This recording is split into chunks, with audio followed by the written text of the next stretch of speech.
بسم اللہ الرحمن الرحیم۔ السلام علیکم۔ آج آپ کے ساتھ سورۃ تبارک الذی جو قرآن کی ایک بہت زبردست سورت ہے اور 29ویں پارے کے شروع میں آتی ہے کہ فضائل، فوائد اور مواقع پڑھنے کے شیئر کروں گا۔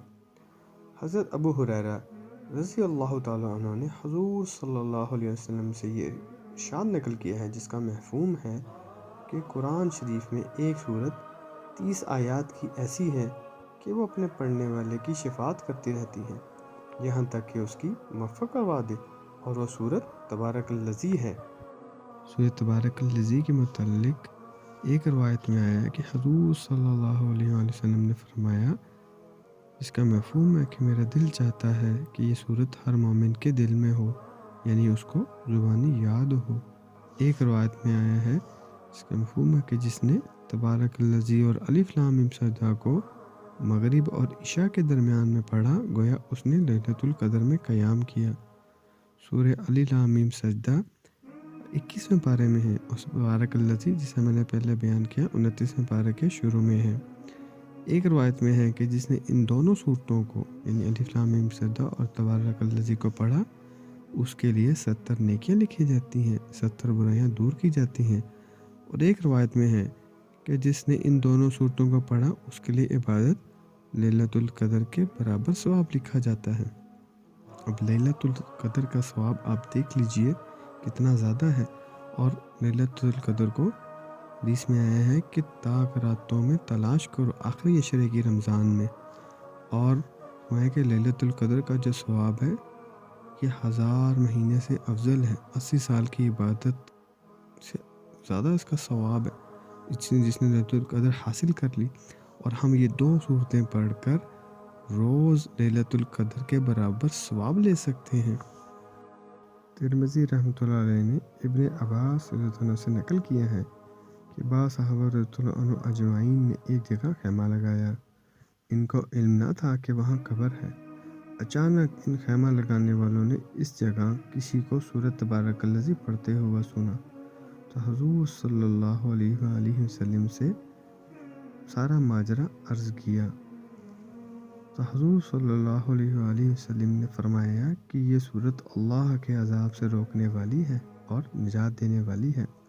حضرت جابر رضی اللہ تعالی عنہ کہتے ہیں کہ حضور صلی اللہ علیہ وسلم اس وقت تک نہ سوتے تھے جب تک الف لام میم سجدہ اور سورۃ تبارک الذی نہ پڑھ لیتے۔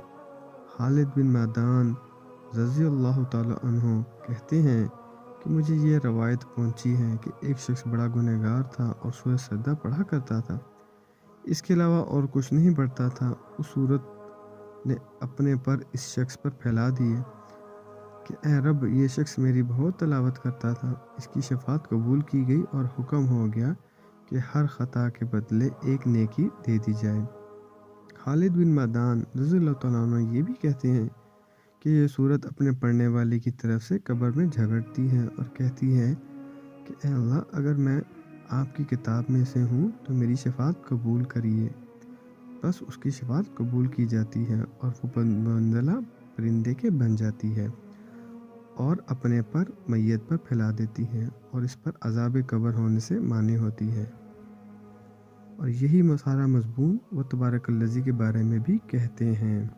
عذاب قبر کوئی معمولی چیز نہیں، اور شخص بننے کے بعد سب سے پہلے قبر سے سابقہ پڑتا ہے۔ حضرت عثمان رضی اللہ تعالی عنہ جب کسی قبر پر کھڑے ہوتے تو اس قدر روتے کہ ریش مبارک تر ہو جاتی۔ کسی نے پوچھا کہ آپ جنت اور جہنم کے تذکرے سے بھی اتنا نہیں روتے جتنا کہ قبر سے؟